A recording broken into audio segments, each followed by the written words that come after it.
Hello, Trailblazers. This is Mrs. Bryant, and sorry if you hear some background noise. I am recording at my house this evening. I just want to quickly go over a few things in a Flip Friday Futurecast with you all for the week of September 16th. So just taking a look real quick at the top of this, we do have Constitution Day on Tuesday.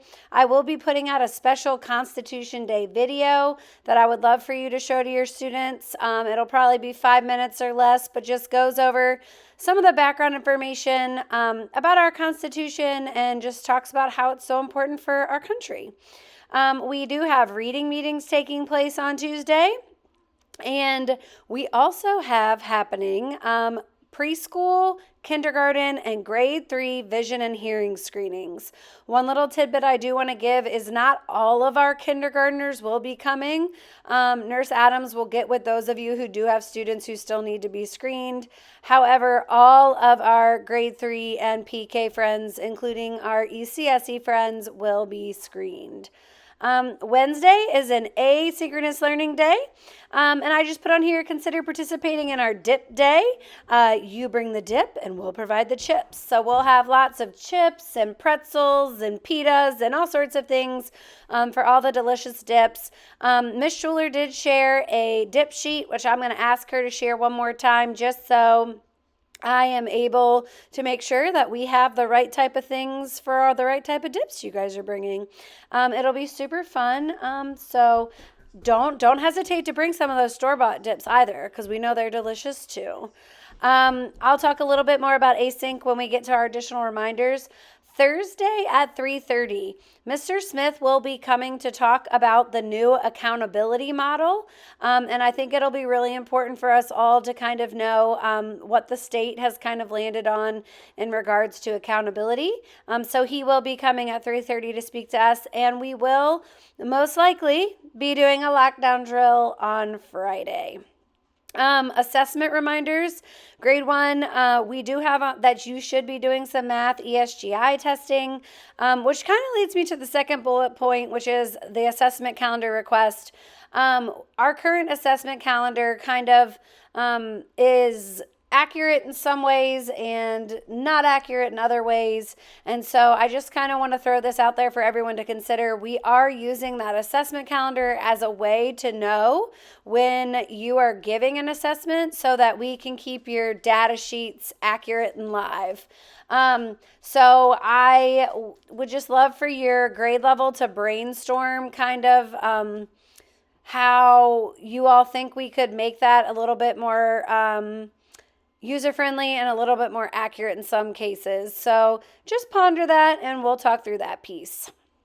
Now looking at our additional reminders we have, I do just want to let everybody know that our early childhood special ed teachers and our speech language pathologists will be at a professional development all day on Tuesday and Wednesday. So if you see some of our fabulous Jewett substitutes walking through the halls with some of our littlest friends, and if you think they need help, don't hesitate to jump in and help and see if they need anything. Louisa County Public Schools did decide to offer asynchronous day childcare for free for the community. So I just wanted to let you guys know a couple things about that.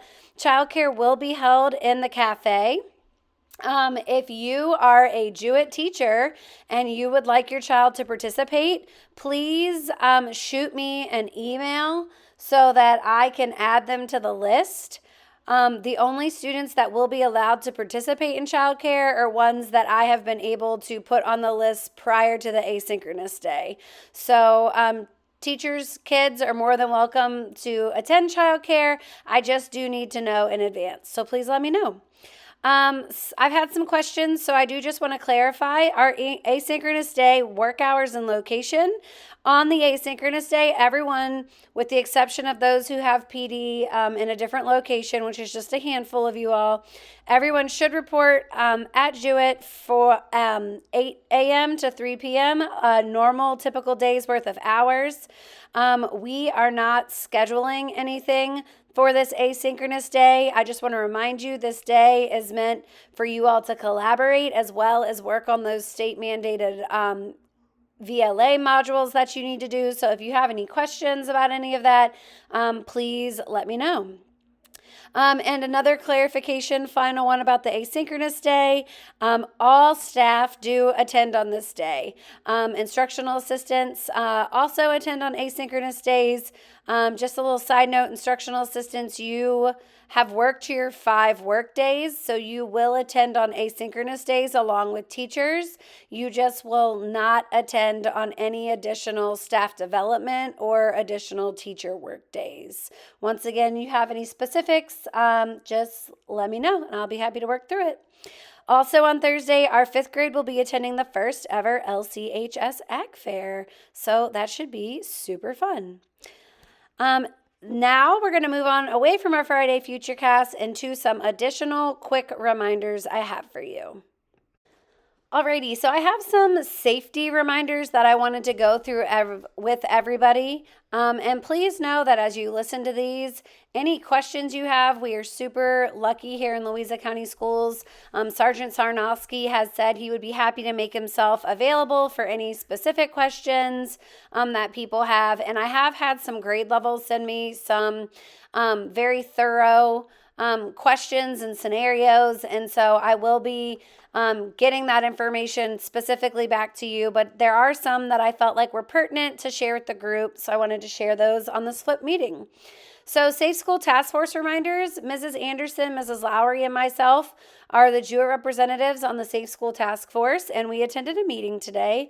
One of the main messages in the meeting was that being vigilant was key. And we did take some time to reflect on the recent events that took place down in Georgia, and, even some unfortunate school safety events that took place last school year.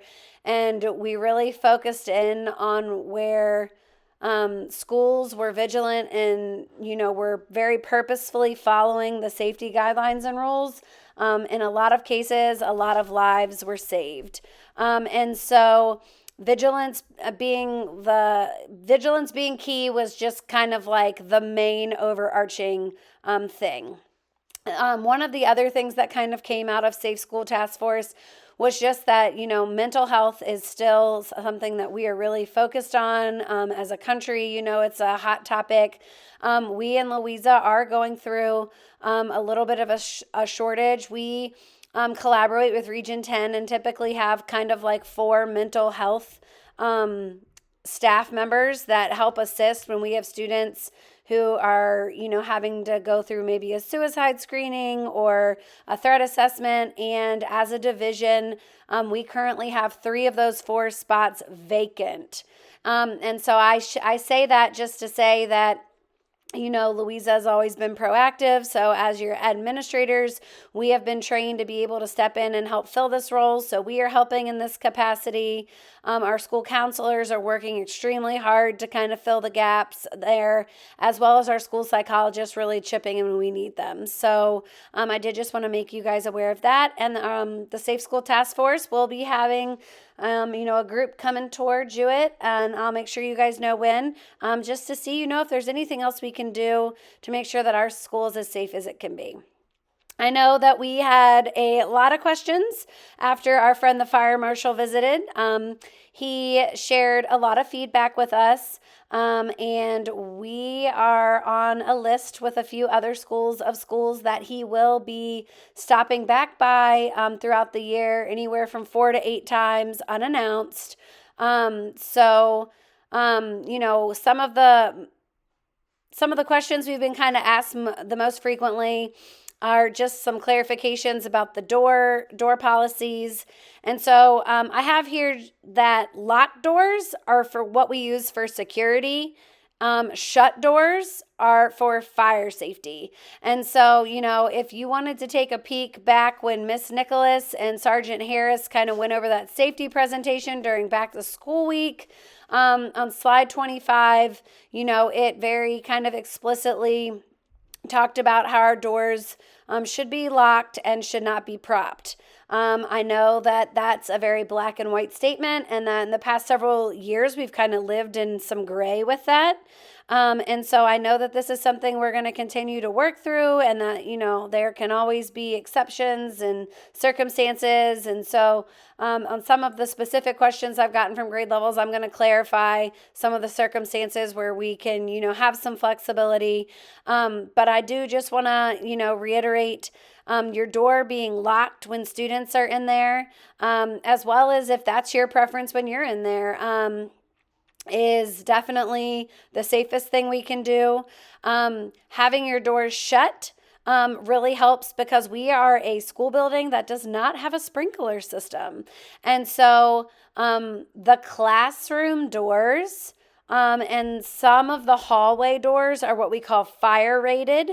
And that means that they are constructed to be able to kind of stop the spread of fire. Not all doors in the building are fire rated. However, all classroom doors are fire rated, which is why we've really had this push and intentionality in making sure that your door is also shut. So if you have any additional questions about any of that, please don't hesitate to email me or reach out to me or tell me that your grade level wants to chat, and I would be happy to stop by and give you kind of the specifics and answer anything to the best of my ability, and then definitely get with Sergeant Sarnowski if it's something I'm not sure of. Last but certainly not least on our safety reminders, I've had some people ask about if they choose to, let's say it's recess and they choose to leave their door unlocked but shut. They were asking in a lockdown situation, if somebody else were to try to go behind that door, they were talking about, well, if they're behind that door and it's not their room, and the door was unlocked, that's not secure. And one of the things I want to just remind everybody was a couple summers ago, our maintenance department worked extremely hard. So the back of every classroom door has a fitting that any key that you have will work to lock the door. So essentially, everyone's key can lock any door in the building from the inside. So if this is something you have questions about, or you're like, hey, I didn't know that and I want to try it out, please feel free to try it out and let us know if for some reason maybe you're struggling to do that or your key's not working or something, because that is the infrastructure that was intentionally placed a couple summers ago. So if we have any gaps, we always want to make sure we know about those. That's what I have for you guys. Once again, Kelly, Zarina, and I, we love you. We appreciate you. We are, working to support you the best we can. But if there is another way or a more helpful way we can support you, please don't hesitate to let us know. Everyone has love languages and appreciation languages, and we just want to make sure that we are meeting everybody's needs.